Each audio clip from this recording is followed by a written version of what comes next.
നമസ്കാരം. അപ്പോൾ ഞാൻ ഇന്ന് പറയാൻ പോകുന്നത് ഒരു അപ്കമിങ് എപ്പിസോഡിൻ്റെ സ്റ്റോറിയാണ്. കഴിഞ്ഞ ദിവസം അപ്ലോഡ് ചെയ്ത സ്റ്റോറിയുടെ ബാക്കിയായിട്ടാണ് കേട്ടോ. അപ്പോൾ ആ സ്റ്റോറി കേൾക്കാത്തവരുണ്ടെങ്കിൽ അതൊന്ന് പോയി കേൾക്കുക. അപ്പോൾ അതിൻ്റെ ഒരു തുടർച്ചയായിട്ടാണ് ഞാൻ സ്റ്റോറി അപ്ലോഡ് ചെയ്യുന്നത്, സ്റ്റോറി പറയുന്നത്. അപ്പോൾ കഴിഞ്ഞ ദിവസം നമ്മൾ വൈജയന്തിയുടെ പാസ്റ്റ് അന്വേഷിച്ചിട്ട് ബാലചന്ദ്രൻ നീലഗിരിയിൽ പോവുകയും വൈജയന്തിയുടെ മൂത്ത ജ്യേഷ്ഠനായിട്ടുള്ള ഗംഗാധരൻ മേനോനെ കാണുകയും അദ്ദേഹത്തിൻ്റെ അടുത്ത് നിന്ന് കുറച്ച് കാര്യങ്ങളൊക്കെ മനസ്സിലാക്കുകയും അതുപോലെ സ്റ്റാൻലിയെക്കുറിച്ചുള്ള കാര്യങ്ങളൊക്കെ കിട്ടുകയും സ്റ്റാൻലിയുടെ അഡ്രസ്സും കാര്യങ്ങളൊക്കെ വാങ്ങിക്കുകയും ഒക്കെ ചെയ്തിട്ടുണ്ടായിരുന്നു ബാലചന്ദ്രൻ. അങ്ങനെയുള്ള ഒരു സ്റ്റോറിയാണ് കഴിഞ്ഞ ദിവസം അപ്ലോഡ് ചെയ്തത്. അപ്പോൾ അതിൻ്റെ ഡീറ്റെയിൽ ആയിട്ടുള്ള സ്റ്റോറി കേൾക്കണമെങ്കിൽ ആ ലാസ്റ്റ് അപ്ലോഡ് ചെയ്ത സ്റ്റോറി ഒന്ന് എല്ലാവരും കേൾക്കുക കേട്ടോ. അതിനുശേഷം ഇത് കാണുമ്പോൾ നിങ്ങൾക്ക് കൂടുതലായിട്ട് സ്റ്റോറി മനസ്സിലാക്കാനായിട്ട് പറ്റും. അപ്പോൾ എല്ലാവരും സപ്പോർട്ട് ചെയ്യുമെന്ന് പ്രതീക്ഷിക്കുന്നു. അങ്ങനെ ബാലചന്ദ്രൻ എല്ലാ ഡീറ്റെയിൽസും അറിഞ്ഞ് വന്നിരിക്കുകയാണ് വീട്ടിലേക്ക്. വൈജയോടൊക്കെ ഭയങ്കര ദേഷ്യാട്ടോ. ഒട്ടും എന്താ പറയുക, നല്ലൊരു ലവ്ലി അല്ലെങ്കിൽ ഒരു കൂളായിട്ടുള്ള ഒരു മനുഷ്യനായിട്ടല്ല ഇതിന് ശേഷം ബാലചന്ദ്രൻ വൈജയോട് പെരുമാറുന്നത്. എന്നാൽ അതേസമയം അലീനയോടാകട്ടെ ഭയങ്കര സോഫ്റ്റായിട്ട് ഭയങ്കര സ്നേഹത്തോട് കൂടിയിട്ടാണ് കേട്ടോ പെരുമാറുന്നത്. അങ്ങനെയൊരു കാര്യം വൈജയ്ക്ക് ഭയങ്കര ദേഷ്യമാണ്. അലീനയോടുള്ള ദേഷ്യം കൂടിക്കൂടി വരികയാണ്. കാരണം ബാലചന്ദ്രൻ തന്നോട് വളരെ റഫായിട്ട് വളരെ റൂഡായിട്ട് പെരുമാറുകയും അലീനയോടാണെങ്കിൽ ഭയങ്കര സ്നേഹത്തോടെ മോളെ എന്നല്ലാണ്ട് വിളിക്കില്ല, അലീനയാണെങ്കിൽ അച്ഛ എന്നല്ലാണ്ട് വിളിക്കില്ല. അപ്പം അങ്ങനെ ഒരു സ്നേഹത്തോടെ അവർ കഴിയുന്നത് കാണുമ്പോൾ ഭയങ്കര ദേഷ്യം വരികയാണ് വൈജയന്തി കേട്ടോ. പക്ഷെ കൃഷ്ണയ്ക്കും ബബിതയ്ക്കും രോഹിത്തിനൊന്നും അങ്ങനെ ഒരു പ്രശ്നമില്ല. കാരണം അവരൊക്കെ ആ സമയം ആകുമ്പോഴേക്ക് അലീനയോട് കൂടുതലായിട്ട് അടുക്കുന്നുണ്ട് കേട്ടോ. അതിൻ്റെ റീസണൊക്കെ ഓരോ കാരണങ്ങൾ വരുന്നുണ്ട്. അതൊക്കെ ഞാൻ ഓരോ എപ്പിസോഡിൽ പറയാം. അവരൊക്കെ എങ്ങനെയാണ് അലീനയെ സ്നേഹിക്കാൻ തുടങ്ങുന്നത് എന്നുള്ള കാര്യമൊക്കെ ഞാൻ പറയാം കേട്ടോ. അപ്പം അങ്ങനെ വൈജയ്ക്ക് മാത്രമേ ഈ ദേഷ്യമുള്ളൂ കേട്ടോ അലീനയോട്. കാരണം തൻ്റെ മക്കളെ തന്നിൽ നിന്ന് അകറ്റി തൻ്റെ ഭർത്താവിനെയും തന്നിൽ നിന്ന് അകറ്റുകയാണ് എന്നുള്ളൊരു ചിന്തയാണ് അലീനയോട് വൈജയന്തിക്കുള്ളത്. ആ ഒരു ദേഷ്യം ശരിക്കും കാണിക്കുന്നുണ്ട് വൈജയന്തി. അപ്പോൾ ബാലചന്ദ്രനാണെങ്കിൽ ഈ എല്ലാ കാര്യങ്ങളും അറിഞ്ഞിട്ടാണല്ലോ വന്നേക്കുന്നത്. അപ്പോൾ അത് മനസ്സിൽ വെച്ചിട്ടാണ് ബാലചന്ദ്രൻ വൈജയന്തിയോട് പെരുമാറുന്നത്. എന്നിട്ടും വൈജയന്തിയോട് അങ്ങനെയൊക്കെ പെരുമാറുന്നേ ഉള്ളൂ. തൻ്റെ മക്കളുടെ അമ്മയാണല്ലോ എന്ന് ഓർത്ത് കുറേയൊക്കെ ക്ഷമിക്കുകയും ചെയ്യുന്നുണ്ട്. അതുകൊണ്ടാണ് അയാളുടെ കൂടെ അവിടെ തന്നെ താമസിക്കാനൊക്കെ സമ്മതിക്കുന്നത്. വേറെ വല്ലവരും ആയിരുന്നെങ്കിൽ ഉടനെ തന്നെ ചവിട്ടി പുറത്താക്കിയാണ്. ബാലചന്ദ്രൻ വളരെ പ്രാക്ടിക്കലായിട്ടാണ് എല്ലാ കാര്യങ്ങളും എടുക്കുന്നത്, ഒരു നല്ല മനുഷ്യനായതുകൊണ്ട് തന്നെ. അങ്ങനെ അലീനയോട് പറയുന്നുണ്ട്, ഞാൻ ഇവിടെ പോയിട്ടുണ്ടായിരുന്നു, നീലഗിരിയിൽ പോയിട്ടുണ്ടായിരുന്നു, അവിടെ ചെന്ന് കാര്യങ്ങളൊക്കെ അന്വേഷിച്ചു എന്ന് പറയണം. അത് കേൾക്കുമ്പോൾ അലീന ആകെ ഷോക്കാവുന്നുണ്ട് കേട്ടോ. സാർ എന്ന് തന്നെ വീണ്ടും നാവിലിങ്ങനെ വരുമ്പോൾ എന്ത് സാറെന്നോ? അല്ല അച്ഛൻ അവിടെ പോയോ? എന്നിട്ട് അവരെന്താണ് പറഞ്ഞത്? അമ്മയുടെ ചേട്ടൻ എന്താണ് പറഞ്ഞത്? അമ്മയുടെ ചേട്ടൻ എന്ന് പറയുമ്പോൾ നിനക്ക് അമ്മാവനാണ്, നിനക്ക് അങ്കിളാണ് എന്ന് പറയണം. അതെ, അദ്ദേഹം എന്താണ് പറഞ്ഞത്? എൻ്റെ അച്ഛനെക്കുറിച്ചുള്ള വല്ല സൂചനയും കിട്ടിയോ എന്ന് ചോദിക്കുന്നുണ്ട്. അപ്പോൾ ബാലചന്ദ്രൻ പറയുന്നുണ്ട്, നിൻ്റെ അച്ഛനെ കുറിച്ചിട്ടുള്ള എല്ലാ സൂചനയും കിട്ടിയിട്ടുണ്ട്, ആളുടെ പേരും സ്ഥലവും അഡ്രസ്സും എല്ലാം എനിക്ക് കിട്ടിയിട്ടുണ്ട് എന്ന് പറയാട്ടോ. ഞാൻ അയാളുടെ ഫോട്ടോയും കണ്ടു എന്ന് പറയണേ. അച്ഛൻ്റെ കയ്യിലുണ്ടോ എൻ്റെ അച്ഛൻ്റെ ഫോട്ടോ എന്ന് ചോദിക്കുമ്പോൾ നിനക്ക് നിൻ്റെ അച്ഛനെ കാണാൻ അത്രയ്ക്ക് ധൃതി ആയോ എന്ന് ചോദിക്കണം. അച്ഛാ, അങ്ങനെയല്ല, ഇത്രയും 10-22 വർഷമായില്ലേ, അപ്പം ആർക്കാണെങ്കിലും കാണാനൊരു ആഗ്രഹം ഉണ്ടാവില്ലേ എന്ന് പറയണം. അപ്പം നിനക്കിനി നിൻ്റെ അച്ഛനെ കിട്ടിക്കഴിഞ്ഞാൽ എന്നെ ഒന്നും വേണ്ടി വരില്ലല്ലോ എന്ന് ചോദിക്കുമ്പോൾ എന്താ അച്ഛൻ ഇങ്ങനെയൊക്കെ പറയുന്നത്? എനിക്ക് ആരെ കിട്ടിക്കഴിഞ്ഞാലും അച്ഛൻ കഴിഞ്ഞിട്ടേ എനിക്ക് ഉണ്ടാവുള്ളൂ. കാരണം എന്നെ ഏറ്റവും കൂടുതൽ മനസ്സിലാക്കിയിട്ടുള്ളത് ഈ ബാലച്ചനാണ്, അതിനപ്പുറം ആരും വരില്ല എന്ന് തന്നെ അലീന പറയട്ടോ. അപ്പോൾ അത് കേൾക്കുമ്പോൾ ബാലചന്ദ്രന് ഭയങ്കര സന്തോഷം തോന്നുന്നുണ്ട് അലീനയുടെ നാവിൽ നിന്ന് അങ്ങനെ ഒരു വാക്ക് കേൾക്കുമ്പോൾ കേട്ടോ. അപ്പോൾ ബാലചന്ദ്രൻ പറയുന്നുണ്ട്, എന്താണെങ്കിലും ഞാൻ പോയി അന്വേഷിക്കുന്നുണ്ട്, നിൻ്റെ അച്ഛൻ ഇപ്പം എങ്ങനെയാണ്, എന്താ ചെയ്യുന്നേ, നീയുള്ള കാര്യം അറിയാനൊന്നും സാധ്യതയില്ലല്ലോ, അപ്പോൾ എന്താണെന്നൊക്കെ ഉള്ളത് ഞാൻ ഡീറ്റെയിൽ ആയിട്ട് പോയി അന്വേഷിക്കുന്നുണ്ട്. അന്വേഷിച്ചതിന് ശേഷം മാത്രം ഞാൻ നിന്നോട് പറയുന്നുള്ളൂ. തൽക്കാലം നീ ഫോട്ടോ കാണാനൊന്നും നിൽക്കണ്ട, എന്തായാലും നേരിട്ട് കാണാൻ പോവില്ലേ, ഞാനൊന്ന് പോയി അന്വേഷിക്കട്ടെ, എങ്ങനെയുള്ള ആളാണെന്നൊക്കെ അന്വേഷിക്കട്ടെ, വൈജയെ ചതിച്ചു പോയതാണോ അതോ എന്താണ് സംഭവം എന്നൊന്നും നമുക്കറിയത്തില്ലല്ലോ, അതുകൊണ്ട് ഡീറ്റെയിൽസ് ആയിട്ട് ഞാൻ കാര്യങ്ങളൊക്കെ ഒന്ന് അന്വേഷിക്കട്ടെ എന്ന് പറയാണ് ബാലചന്ദ്രൻ. അപ്പോൾ അലീന ശരി എന്നാൽ അങ്ങനെ ആവട്ടെ എന്ന് പറയണ്ട. എന്നാലും അലീനയ്ക്ക് കാണാനുള്ള ഭയങ്കര ആഗ്രഹമുണ്ട് കേട്ടോ. അങ്ങനെ ബാലചന്ദ്രൻ പിന്നീട് നമ്മുടെ സ്റ്റാൻലിനെ അന്വേഷിച്ച് ചെല്ലുന്നുണ്ട്. അപ്പോൾ സ്റ്റാൻലിൻ്റെ അഡ്രസ്സൊക്കെ കൊടുത്തിട്ടുണ്ടായിരുന്നു. ഈ മൂവാറ്റുപുഴയ്ക്ക് അടുത്താണ് നമ്മുടെ സ്റ്റാൻലിൻ്റെ വീട് കേട്ടോ. അപ്പോൾ ഇവരാണെങ്കിൽ കൊല്ലത്ത് അല്ല പാലയിലല്ലേ, കോട്ടയം പാലയിലാണ് വൈജയന്തിയൊക്കെ താമസിക്കുന്നത്. സ്റ്റാൻലിൻ എന്ന് പറഞ്ഞിട്ടുണ്ടെങ്കിൽ മൂവാറ്റുപുഴ തൊടുപുഴ ആ ഭാഗത്ത്, തൊടുപുഴയ്ക്ക് അടുത്താണ് ഏകദേശം മൂവാറ്റുപുഴയും വരുന്നത്. അപ്പോൾ മൂവാറ്റുപുഴ ഭാഗത്താണ് സ്റ്റാൻലിൻ്റെ വീട് വരുന്നത് കേട്ടോ. അപ്പോൾ സ്റ്റാലിനെ അന്വേഷിച്ചിട്ട് ചെല്ലുന്നുണ്ട് ബാലചന്ദ്രൻ. അങ്ങനെ സ്റ്റാലിനെ ഒരു ഫോട്ടോ കണ്ടു, അത്ര മാത്രമേ ഉള്ളൂ, വേറൊരു കാര്യങ്ങളൊന്നും അറിയത്തില്ല. അങ്ങനെ ആ അഡ്രസ്സും തപ്പി പിടിച്ചാണ് ബാലചന്ദ്രൻ ചെല്ലുന്നത്. അപ്പോൾ ചെല്ലുമ്പോൾ കാണുന്നത് ഒരു വലിയ വീടാട്ടോ. ഒരുപാട് റബ്ബറും അതുപോലെ ഒരുപാട് കൃഷി സ്ഥലങ്ങളും ഒക്കെ ഉള്ള, അതായത് റബ്ബറാണ് മെയിനായിട്ട് കൃഷി എന്ന് പറഞ്ഞിട്ടുണ്ടെങ്കിൽ ആ ഭാഗത്തൊക്കെ. അപ്പോൾ ഒരുപാട് റബ്ബർ ഒക്കെയുള്ള അതുമാതിരി ഒരു വലിയൊരു ബിസിനസ് ഒക്കെ ഉള്ള ഒരു കുടുംബമാണ്, ഒരു പുരാതന കുടുംബമാണ്, ഒരു പുരാതന ക്രിസ്ത്യൻ കുടുംബമാണ് സ്റ്റാലിൻ്റെ കുടുംബം എന്ന് പറയുന്നത്. അപ്പോൾ അങ്ങനെ അങ്ങോട്ടേക്ക് എത്തിച്ചേരുകയാണ്. അങ്ങനെ വീട്ടിലേക്ക് എത്തുന്ന സമയത്ത് അവിടെ ബാലചന്ദ്രൻ നേരെ വീട്ടിലേക്കാണ് ചെല്ലുന്നത്. വീട് മാത്രമേ അറിയുള്ളൂ, അല്ലാതെ വേറെ ഡീറ്റെയിൽസ് ഒന്നും അറിയത്തില്ലല്ലോ. അങ്ങനെ വീട്ടിലേക്ക് എത്തുന്ന സമയത്ത് നമ്മൾ ഇയാളുടെ അമ്മയാണ് കാണുന്നത് കേട്ടോ, സ്റ്റാലിൻ്റെ അമ്മയെ കാണുന്നുണ്ട്. അപ്പോൾ അമ്മയോട് ചോദിക്കുന്നുണ്ട്, ഇതല്ലേ സ്റ്റാലിൻ്റെ വീട് ഇതല്ലേന്ന് ചോദിക്കുമ്പോൾ കേണൽ സ്റ്റാലിൻ്റെ വീട് ഇതല്ലേന്ന് ചോദിക്കുന്നുണ്ട്.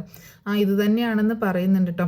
ആരാ മോനെ, എനിക്ക് മനസ്സിലായില്ലല്ലോ എന്ന് പറയുമ്പോൾ ഞാൻ സ്റ്റാലിൻ്റെ ഒരു പഴയ കൂട്ടുകാരനാണ്, അവനെ കാണാനായിട്ട് വന്നതാണ് എന്ന് പറയണം ബാലചന്ദ്രൻ. ആണോ, മോൻ എവിടെ നിന്നാണ് വരുന്നത്, മോൻ്റെ പേരെന്താ എന്നൊക്കെ ചോദിക്കുന്നുണ്ട്. എൻ്റെ പേര് ബാലചന്ദ്രൻ എന്നാണ്, ഞാൻ വരുന്നത് പാലയിൽ നിന്നാണ് വരുന്നത്. അങ്ങനെയുള്ള ഡീറ്റെയിലൊക്കെ കറക്റ്റായിട്ട് തന്നെ പറയുന്നുണ്ട് കേട്ടോ. അപ്പോൾ നിങ്ങൾ എങ്ങനെയാണ് പരിചയം? പരിചയം കുറേ വർഷം മുന്നത്തെ പരിചയമാണ്. ഞാൻ കുറച്ച് നാൾ ആഗ്രയിലൊക്കെ ഉണ്ടായിരുന്നു, ആ സമയത്തുള്ളൊരു പരിചയമാണ് എന്ന് പറയണം. അപ്പോൾ അവൻ ആഗ്രയിലായിരുന്നു, കേണലായിരിക്കുന്ന സമയത്ത് പട്ടാളത്തിലേ അവൻ അവിടെ ആയിരുന്നു എന്ന് പറയുന്നുണ്ട്. പിന്നെ അടിയന്തിരമായിട്ട് അതിൽ നിന്ന് വിരമിച്ച് പോരേണ്ട ഒരവസ്ഥ വന്നു. അങ്ങനെയാണ് അവൻ ആ ജോലിയിൽ നിന്ന് പോരാനുണ്ടായത് എന്ന് പറയണം. അതെന്താ അമ്മ അങ്ങനെ പോകുന്നത് എന്ന് ചോദിക്കുമ്പോൾ അതൊക്കെ ഒരുപാട് പറയാനുണ്ട് മോന്, ഒരുപാട് കഥകളുണ്ട്. അപ്പം മോൻ അതൊന്നും അറിഞ്ഞില്ലേന്ന് ചോദിക്കുമ്പോൾ ഇല്ല അമ്മ, ഞാനതൊന്നും അറിഞ്ഞിട്ടില്ല, ഞാൻ കുറേ വർഷമായി. പിന്നീട് അവനെ കുറിച്ച് ഒരു വിവരം ഉണ്ടായിരുന്നില്ല. ഇപ്പം ഞാൻ പഴയ ഡയറിയിൽ നിന്ന് അഡ്രസ്സൊക്കെ തപ്പി പിടിച്ച് വന്നതാണ് എന്ന് പറയണം. അപ്പോൾ അവൻ എന്തേ അമ്മ ഇവിടെ ഇല്ലേന്ന് ചോദിക്കുക കേട്ടോ. ഇവിടെ ഇല്ലല്ലോ മോനെ, പുറത്തേക്കൊന്ന് പോയതാണ്, പുറത്തൊരു ഷോപ്പ് ഉണ്ട്, അവിടെ ഷോപ്പിലേക്ക് പോയതാണ്. അപ്പോൾ എപ്പോഴാണ് വരിക? ഇനി വരാനൊക്കെ ഒരു നേരവും, അത് തോന്നിയ സമയത്താണ് വരവും പോക്കും, ഒരു അച്ചടക്കമൊന്നുമില്ല, പട്ടാളക്കാരനാണെന്ന് പറഞ്ഞിട്ടൊന്നും കാര്യമില്ല എന്ന് പറയണം. ആരോടാണ് നീ സംസാരിക്കുന്നതെന്ന് ചോദിച്ചുകൊണ്ട് ഒരു ഗാംഭീര്യമുള്ള ശബ്ദം കേൾക്കുന്നുണ്ട് കേട്ടോ. അപ്പോൾ അത് നോക്കുമ്പോൾ സ്റ്റാലിൻ്റെ അച്ഛനാണ്. അപ്പോൾ സ്റ്റാലിൻ്റെ അച്ഛൻ വരുന്നുണ്ട് കേട്ടോ. അപ്പോൾ ബാലചന്ദ്രനെ കണ്ടിട്ട് ആരാന്ന് ചോദിക്കുമ്പോൾ ഞാൻ സ്റ്റാലിൻ്റെ ഒരു പഴയ കൂട്ടുകാരനാണ്, സ്റ്റാലിനെ ഒന്ന് അന്വേഷിച്ച് വന്നതാന്ന് പറയുന്നുണ്ട്. അവനിവിടെ ഇല്ല, അപ്പോൾ എപ്പോഴാണ് വരികയെന്ന് ചോദിക്കുമ്പോൾ എപ്പോഴാണ് വരിക എന്താണെന്നൊന്നും അറിയത്തില്ല, തോന്നിയ പോലെയാണ് നടപ്പ് എന്ന് വളരെ ഇഷ്ടക്കേടോട് കൂടിയിട്ടാണ് സ്റ്റാലിൻ്റെ അച്ഛനും സംസാരിക്കുന്നത്. അങ്ങനെ അമ്മയാണ് പിന്നീട് പറയുന്നത്, ഒരു പക്ഷേ നീ ടൗണിലൊന്ന് പോയി നോക്ക്, മൂവാറ്റുപുഴ ടൗണിലൊന്ന് പോയി നോക്ക്, അവിടെ ഒരു ഷോപ്പുണ്ട്. അങ്ങനെ ഷോപ്പിൻ്റെ പേരൊക്കെ പറഞ്ഞു കൊടുക്കുന്നുണ്ട്. ഒരു പക്ഷേ അവിടെ കാണാൻ സാധ്യതയുണ്ട്. ഒരു കുത്തഴിഞ്ഞൊരു ജീവിതമാണ് ഇപ്പോൾ. അപ്പോൾ ഭാര്യയും മക്കളും എന്നൊക്കെ ചോദിക്കുമ്പോൾ ഭാര്യയും മക്കളൊക്കെ അവളുടെ വീട്ടിലാണ്, അത്ര ഒരു നല്ല രസത്തിലല്ല എന്ന് പറയുകയും ചെയ്യുന്നുണ്ട് കേട്ടോ. അപ്പോൾ അങ്ങനെ കാണാനായിട്ട് ബാലചന്ദ്രൻ വീട്ടിൽ നിന്ന് അമ്മയോടൊക്കെ യാത്ര പറഞ്ഞ് ഇറങ്ങുകയാണ്. അങ്ങനെ ടൗണിലെത്തിയിട്ട് ആ ഷോപ്പ് അന്വേഷിച്ച് ചെല്ലുന്നുണ്ട്. അങ്ങനെ ഷോപ്പിലേക്ക് കയറി ചെല്ലുന്ന സമയത്ത് തന്നെ അവിടെ ഒരു ഓഫീസ് റൂമിൽ ഇങ്ങനെ സ്റ്റാലിനെ കാണിക്കുന്നുണ്ട് കേട്ടോ. അപ്പോൾ അങ്ങനെയാണ് ആദ്യമായിട്ട് സ്റ്റാലിനെ കാണിക്കുന്നത്. അപ്പോൾ ബാലചന്ദ്രൻ അന്വേഷിച്ച് ചെല്ലുന്ന സമയത്താണ് സ്റ്റാലിനെ ആദ്യമായിട്ട് നമ്മുടെ സീരിയലിൽ കാണിക്കുന്നത് കേട്ടോ. അങ്ങനെ സ്റ്റാലിനെ കാണിക്കുമ്പം അപ്പോൾ ബാലചന്ദ്രൻ ചെന്ന് പരിചയപ്പെടുന്നുണ്ട്. ഞാൻ ബാലചന്ദ്രൻ എന്ന് പറയാം കേട്ടോ. എന്താ കാര്യം, എവിടുന്നാണ് വരുന്നത് എന്നൊക്കെ ചോദിക്കുമ്പോൾ ഞാൻ കുറച്ച് ദൂരെ നിന്നാണ് വരുന്നത്, ഒരുപാട് ദൂരെയൊന്നും അല്ല, കുറച്ചൊക്കെ അടുത്തൊക്കെ തന്നെയാണ്, ഞാൻ കോട്ടയം ജില്ലയിലെ പാലയിൽ നിന്നാണ് വരുന്നത് എന്ന് പറയാം കേട്ടോ. അപ്പോൾ ഈ പാല എന്ന് കേൾക്കുമ്പം ഒരു സംശയത്തോട് കൂടിയിട്ട് നോക്കുകയാണ് നമ്മുടെ സ്റ്റാലിൻ. ഇങ്ങനെ ബാലചന്ദ്രനെ നോക്കുന്നുണ്ട് കേട്ടോ. അപ്പോൾ പേരെന്താന്നാ പറഞ്ഞത്? ബാലചന്ദ്രൻ എന്നാണ് പറയുന്നത്. അപ്പോൾ എന്താ വന്നത്, എന്താ കാര്യം എന്ന് ചോദിക്കുമ്പോൾ എനിക്ക് കുറച്ച് പേഴ്സണൽ കാര്യങ്ങളാണ് സംസാരിക്കാനുള്ളത്, നമുക്ക് ഇവിടെ ഇരുന്ന് സംസാരിക്കുന്നത് അത്ര ഒരു സൗകര്യം പോലെ, നമുക്കൊന്ന് പുറത്തേക്ക് ഇറങ്ങിയാലോ എന്ന് ചോദിക്കുന്നുണ്ട്. അപ്പോൾ സ്റ്റാലിൻ അത് അത്ര അത്യാവശ്യമാണോ എന്ന് ചോദിക്കുമ്പോൾ അതേ, ഒരു അത്യാവശ്യ കാര്യം പറയാൻ വേണ്ടിയിട്ടാണ് എന്ന് പറയാട്ടോ. എന്നാൽ ശരി, നമുക്ക് പുറത്തേക്ക് പോകാം എന്ന് പറഞ്ഞിട്ട് സ്റ്റാലിൻ ബാലചന്ദ്രനെയും കൂട്ടിയിട്ട് അവർ രണ്ടുപേരും കൂടെ ഒരു ഒഴിഞ്ഞ ഒരു സ്ഥലത്തേക്ക് പോകുന്നുണ്ട്, ഒരു പുഴയുടെ അടുത്തേക്ക് എന്നുള്ളൊരു സ്ഥലത്തേക്ക് പോകുന്നുണ്ട് കേട്ടോ. അങ്ങനെ ചെന്നിട്ട് അവിടെ നിന്ന് സംസാരിക്കുകയാണ് ചെയ്യുന്നത്. അപ്പോൾ ആ സമയത്ത് സ്റ്റാലിൻ ചോദിക്കുന്നുണ്ട്, എന്താ കാര്യം പറയൂ എന്ന് ചോദിക്കുമ്പോൾ, നിങ്ങൾ ആഗ്രയിലായിരുന്നില്ലേ കുറച്ച് നാൾ എന്ന് ചോദിക്കാം കേട്ടോ. അപ്പോൾ അതേ, ഞാൻ ആഗ്രയിലായിരുന്നു, ആ സമയത്ത് ഒരു പെൺകുട്ടിയുമായിട്ടൊരു പ്രണയം ഉണ്ടായിരുന്നില്ലേ എന്ന് ചോദിക്കുകയാണ്. അത് കേട്ടതും സ്റ്റാൻലി ആകെ ഷോക്കാവുക കേട്ടോ. അപ്പോൾ അതെങ്ങനെ നിങ്ങൾക്കറിയാമെന്ന് ചോദിക്കുമ്പോൾ ഞാൻ പറഞ്ഞത് സത്യമല്ലേ എന്ന് ചോദിക്കണം. അപ്പോൾ സ്റ്റാലിൻ ഒന്ന് മടിച്ചിട്ട് അതെ ഉണ്ടായിരുന്നു, അതിന് എന്താ കാര്യം, നിങ്ങൾ ആരാണ് എന്താണെന്നൊക്കെ ചോദിക്കുന്നുണ്ട് കേട്ടോ. അല്ല, നിങ്ങൾ പിന്നീട് ആ പെൺകുട്ടിയുമായിട്ട് ഒരുമിച്ച് താമസിക്കുകയും അവൾ അതിൽ ഗർഭിണിയാവുകയും ചെയ്തില്ലേ എന്ന് ചോദിക്കുമ്പോൾ സ്റ്റാലിൻ ആകെ ഷോക്കായിട്ട് നിൽക്കുക കേട്ടോ. അപ്പോൾ സ്റ്റാലിൻ ചോദിക്കുന്നുണ്ട്, ഇതൊക്കെ നിങ്ങളോട് ആര് പറഞ്ഞു? നിങ്ങൾ ആരാണ്? എന്താണ് നിങ്ങൾക്ക് വേണ്ടത്? എനിക്ക് നിങ്ങളോട് സംസാരിക്കാൻ താല്പര്യമില്ല. നിങ്ങൾ എന്താണ് പറഞ്ഞു വരുന്നത് എന്നൊക്കെ ചോദിക്കുമ്പോൾ ഞാനൊന്ന് പറയട്ടെ, ആ പെൺകുട്ടി ഗർഭിണിയായിരുന്ന സമയത്തല്ലേ നിങ്ങൾ അവളെ ഉപേക്ഷിച്ച് കടന്നു കളഞ്ഞത് എന്ന് ചോദിക്കുമ്പോൾ സ്റ്റാലിൻ ദേഷ്യം വരും കേട്ടോ. ഞാൻ അവളെ ഉപേക്ഷിച്ച് കടന്നു കളഞ്ഞെന്ന് നിങ്ങളോട് ആരെയും ഈ അസംബന്ധമൊക്കെ പറഞ്ഞത് എന്ന് ചോദിക്കുകയാണ്. അപ്പോൾ ഞാൻ പറഞ്ഞത് അസംബന്ധമൊന്നുമല്ല, നിങ്ങൾ തമ്മിൽ ഒരുമിച്ച് താമസിച്ചിട്ടുണ്ടായിരുന്നില്ല എന്ന് ചോദിക്കണം. നീ ആരാടാ? നിന്നോട് ആരാ ഇതൊക്കെ പറഞ്ഞെന്ന് പറഞ്ഞിട്ട് സ്റ്റാലിൻ വളരെ ദേഷ്യത്തോട് കൂടിയിട്ട് ബാലചന്ദ്രൻ്റെ കോളറിൽ ഇങ്ങനെ പിടിക്കുന്നുണ്ട് കേട്ടോ. അപ്പോൾ അതേപോലെ ദേഷ്യപ്പെട്ടിട്ട് തന്നെ ബാലചന്ദ്രനും സ്റ്റാലിയുടെ ഷർട്ടിൽ ഇങ്ങനെ കയറി പിടിക്കുകയാണ്. പിടി വിടുക എന്ന് പറഞ്ഞിട്ട് അങ്ങനെ പിടുത്തം വിളിക്കുന്നുണ്ട് കേട്ടോ, ആ കൈ മാറ്റിയിട്ട്. എന്നിട്ട് പറയുന്നുണ്ട്, ഞാൻ പറഞ്ഞല്ലോ ഞാൻ പാലയിൽ നിന്നാണ് വരുന്നത്, എൻ്റെ പേര് ബാലചന്ദ്രനാണെന്ന്. ഞാൻ നിങ്ങളുടെ ജീവിതത്തിലേക്ക് കടന്നു കയറാനോ നിങ്ങളുടെ പാസ്റ്റ് പറഞ്ഞ് നിങ്ങളെ അതിലേക്ക് കൂട്ടിക്കൊണ്ടുപോയി അതിലെ കാര്യങ്ങൾ പറഞ്ഞ് വേദനിപ്പിക്കാനോ ഒന്നും വന്നതല്ല. ഞാൻ ചോദിക്കുന്ന ചോദ്യങ്ങൾക്ക് ഒരു കറക്റ്റ് മറുപടി കിട്ടിക്കഴിഞ്ഞാൽ എനിക്ക് നിങ്ങളോട് കുറച്ച് കാര്യങ്ങൾ പറയാനുണ്ട്, അതുകൊണ്ടാണ് എന്ന് പറയണം. നിങ്ങൾക്ക് ക്ഷമയുണ്ടെങ്കിൽ മാത്രം കേട്ടാൽ മതി എന്ന് പറയുമ്പോൾ എനിക്ക് ഒന്നും കേൾക്കണ്ട, എനിക്ക് ഒട്ടും ക്ഷമയില്ല, എനിക്കൊന്നും അറിയാൻ വേണ്ട. നിങ്ങൾ വന്ന സ്ഥലത്തേക്ക് പോകാൻ നോക്ക്, നിങ്ങൾ വന്ന വഴി പോകാൻ നോക്ക് എന്ന് പറയാണ്. നിങ്ങൾ അപ്പം അങ്ങനെ സ്റ്റാൻലി പോകാൻ നിൽക്കുന്ന സമയത്താണ് ബാലചന്ദ്രൻ പറയുന്നത്, നിങ്ങൾ ഒരു പെൺകുട്ടിയുമായി പ്രണയത്തിലാവുകയും അവൾക്ക് ഗർഭം ഉണ്ടായിരിക്കുക അവളെ ഉപേക്ഷിച്ച് കടന്നു കളയുകയും ചെയ്തില്ലേ? അവൾ പ്രസവിച്ച ആ കുഞ്ഞിപ്പോഴും ജീവിച്ചിരിപ്പുണ്ട്, അത് നിങ്ങൾക്ക് അറിയാമോ എന്ന് ചോദിക്കുകയാണ്. അത് കേട്ടതും സ്റ്റാൻലി ആകെ ഷോക്ക് ആവാണ്. പോയ സ്റ്റാൻലി അവിടെ തന്നെ നിൽക്കുക കേട്ടോ. എന്നിട്ട് തിരിഞ്ഞു നോക്കുകയാണ്. നിങ്ങൾ എന്താ പറഞ്ഞത് എന്ന് ചോദിക്കുകയാണ്. നിങ്ങൾ അവളെ പ്രണയിക്കുകയും വിവാഹം കഴിക്കാമെന്ന് വാഗ്ദാനം നൽകി ഗർഭിണിയാക്കുകയും അതിനുശേഷം കടന്നു കളഞ്ഞില്ലേ? അതിലൊരു കുഞ്ഞ് പിറന്നില്ലേ നിങ്ങൾക്ക് എന്ന് ചോദിക്കുകയാണ്. നിങ്ങൾ ആരാണ്? നിങ്ങളോട് ഇതൊക്കെ ആരാ പറഞ്ഞത് എന്ന് ചോദിക്കുന്നുണ്ട് സ്റ്റാൻലി. ഞാൻ ആരെങ്കിലും ആയിക്കോട്ടെ, ഞാൻ പറഞ്ഞതൊക്കെ സത്യമല്ലേ എന്ന് ചോദിക്കുമ്പോൾ അല്ല, സത്യമല്ല, നിങ്ങൾ പറഞ്ഞതൊന്നും സത്യമല്ല, ഞാൻ അവളെ ഉപേക്ഷിച്ച് കടന്നു കളഞ്ഞിട്ടില്ല. ഞങ്ങൾക്കൊരു കുഞ്ഞ് പിറന്നു എന്നുള്ളത് ശരിയായിരിക്കാം, പക്ഷെ ആ കുഞ്ഞ് ജനിച്ച ഉടനെ തന്നെ മരിച്ചു പോയി എന്നാണ് എനിക്ക് കിട്ടിയ വിവരം. പിന്നീടാണെങ്കിൽ ഞാൻ അവളെ അന്വേഷിച്ച് ചെന്നപ്പോഴേക്ക് അവളുടെ വിവാഹവും കഴിഞ്ഞു എന്ന് പറയുന്നുണ്ട് കേട്ടോ. അപ്പോൾ പിന്നെ നിങ്ങൾ എന്തിനാണ് അവളെ ഉപേക്ഷിച്ച് കടന്നു കളഞ്ഞത് എന്ന് ചോദിക്കുകയാണ് ബാലചന്ദ്രൻ. ഞാൻ അവളെ ഉപേക്ഷിച്ച് കടന്നു കളഞ്ഞതല്ല, ഞാൻ അവളെ അവിടെ നിർത്തിയിട്ട് വീട്ടിലേക്ക് പോവേണ്ട ഒരു അത്യാവശ്യ കാര്യം ഉണ്ടായിരുന്നു, അത് കഴിഞ്ഞ് വന്നിട്ട് നമുക്ക് രജിസ്റ്റർ മാരേജ് കഴിക്കാം എന്ന് പറഞ്ഞിട്ടാണ് ഞാൻ നാട്ടിലേക്ക് പോകുന്നത്.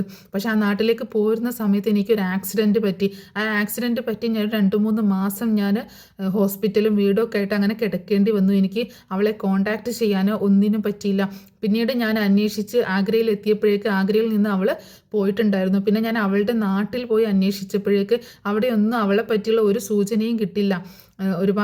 ഏകദേശം 1 വർഷം കഴിഞ്ഞാണ് പിന്നെ ഞാൻ അവളുടെ നാട്ടിലേക്ക് ചെല്ലുന്നത്. ആ സമയത്തൊന്നും അവളെ പറ്റി സൂചന കിട്ടില്ല. പിന്നീടാണ് എനിക്ക് അറിയാൻ കഴിഞ്ഞത് അവൾ വിവാഹം കഴിഞ്ഞു പോയി എന്നുള്ളത്. പിന്നീട് ഞാൻ കുഞ്ഞിനെ പറ്റിയൊന്നും അന്വേഷിച്ചപ്പോഴാണ് അറിഞ്ഞത് ഞങ്ങളുടെ കുഞ്ഞ് മരിച്ചു പോയി എന്നും.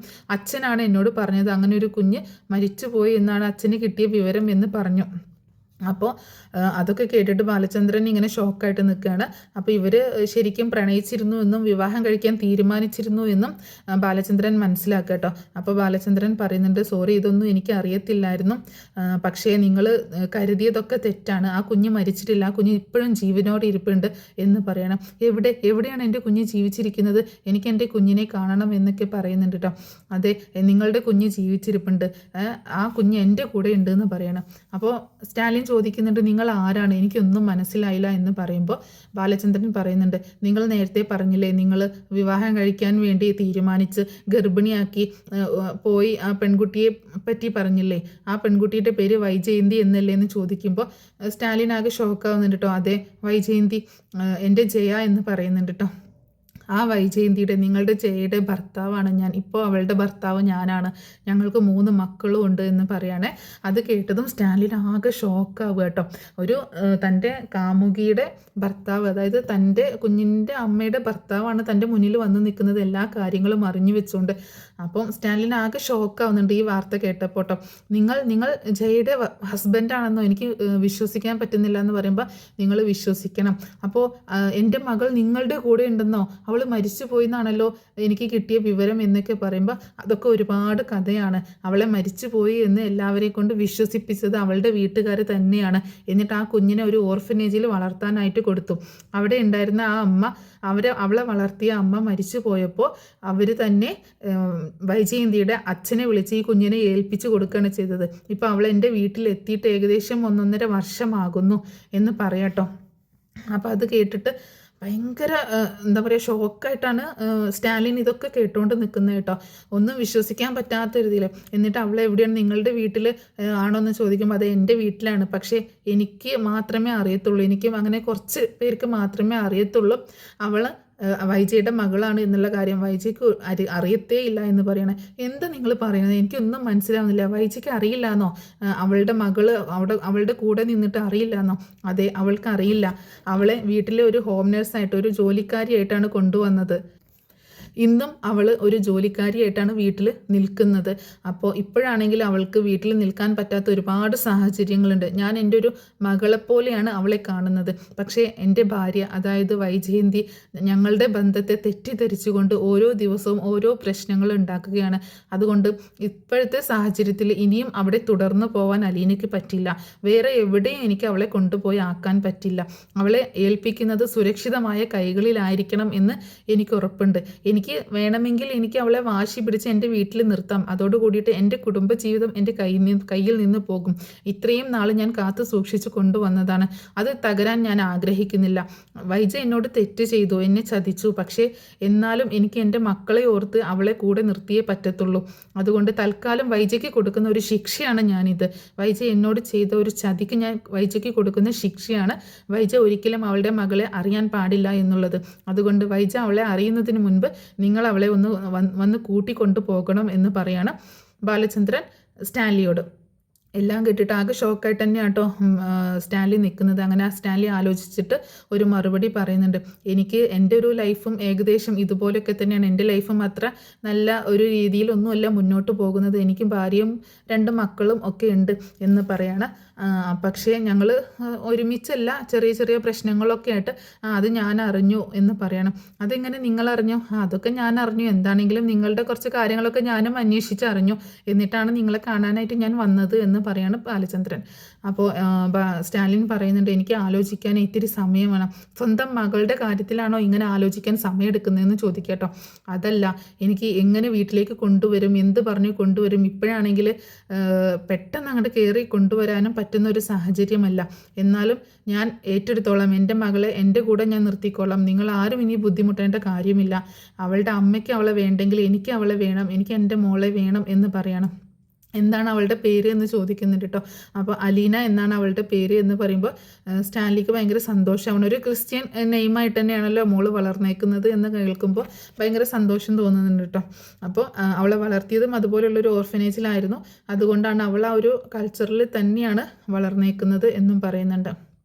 അങ്ങനെ ബാലചന്ദ്രൻ എല്ലാ കാര്യങ്ങളും സ്റ്റാൻലിയുമായിട്ട് സംസാരിക്കും. പിന്നീട് അവർ നല്ലൊരു സൗഹൃദത്തിലാണ് അവിടുന്ന് പിരിയുന്നത് കേട്ടോ. അപ്പോൾ സ്റ്റാൻലിയുടെ മൊബൈൽ നമ്പറൊക്കെ ബാലചന്ദ്രന് കൊടുക്കുക. അവർ അങ്ങോട്ടും ഇങ്ങോട്ടും നമ്പേഴ്സ് കൈമാറുകയും ചെയ്യുന്നുണ്ട്. അപ്പോൾ എന്താണെങ്കിലും ഞാൻ വിളിക്കാം, നിങ്ങൾ എന്താണെങ്കിലും ആലോചിച്ചിട്ട് വിളിക്കൂ, എന്നിട്ട് ഒരു ദിവസം നമുക്ക് ഫിക്സ് ചെയ്യാം. ഞാൻ തന്നെ നിങ്ങളെടുത്ത് അലീനയെ കൊണ്ടുവന്നാക്കാം എന്ന് പറയട്ടോ. ഞാൻ അവിടെ വന്ന് കൂട്ടിക്കൊണ്ടുവരൽ എന്തായാലും നടക്കില്ലല്ലോ, അപ്പോൾ നിങ്ങൾ തന്നെ കൊണ്ടുവരുന്നതാണ് നല്ലത് എന്ന് പറയുന്നുണ്ട്. ശരി, എന്നാൽ നമുക്ക് തൽക്കാലം പിരിയാം എന്ന് പറഞ്ഞിട്ട് അങ്ങനെ സ്റ്റാൻലി ബാലചന്ദ്രനെ അവിടെ പിരിയാണ്. ഒരു സൗഹൃദത്തോട് കൂടിയിട്ടാണ് പിന്നീട് അവർ പിരിയുന്നത് കേട്ടോ. തൻ്റെ ഭാര്യയുടെ മുൻ കാമുകനാണ്, എന്നാലും അലീനയുടെ അച്ഛനാണ് എന്നുള്ളൊരു പരിഗണനയാണ് കൊടുക്കുന്നത്. അപ്പോൾ എന്താണെങ്കിലും ബാലചന്ദ്രനും സ്റ്റാലിയും കണ്ടുമുട്ടിയിട്ടുണ്ട്. ഇനി അങ്ങോട്ടേക്ക് അലീനയെ ബാലചന്ദ്രൻ സ്റ്റാലിക്ക് കൈമാറുകയും പിന്നീട് അവിടെ ഉണ്ടാകുന്ന കുറേ സംഭവങ്ങളൊക്കെയാണ്. അപ്പോൾ അതൊക്കെ ഞാൻ ഒരു സ്റ്റോറിയിൽ പറഞ്ഞ് അപ്ലോഡ് ചെയ്യുന്നതായിരിക്കും. അപ്പോൾ ഈ സ്റ്റോറി നിങ്ങൾക്ക് ഇഷ്ടമായിട്ടുണ്ടോ ഇല്ലേ എന്നുള്ളത് നിങ്ങൾ കമൻറ്റ് ചെയ്യുക കേട്ടോ. അതുപോലെ ഈ ചാനൽ ഇതുവരെ കാണാതെ വാച്ച് ചെയ്യുന്നവരുണ്ടെങ്കിൽ ഒന്ന് സബ്സ്ക്രൈബ് ചെയ്ത് സപ്പോർട്ട് ചെയ്യുക. ഇഷ്ടപ്പെട്ടിട്ടുണ്ടെങ്കിൽ ഒന്ന് ലൈക്ക് ചെയ്യാനും മറക്കരുത്. അതുപോലെ പുതിയൊരു ഓപ്ഷൻ ഉണ്ട്, ഹൈപ്പ് എന്ന് പറഞ്ഞിട്ടുള്ളത്. ആ ഓപ്ഷനും ഒന്ന് ക്ലിക്ക് ചെയ്യാൻ മറക്കരുത് കേട്ടോ. Thanks for watching.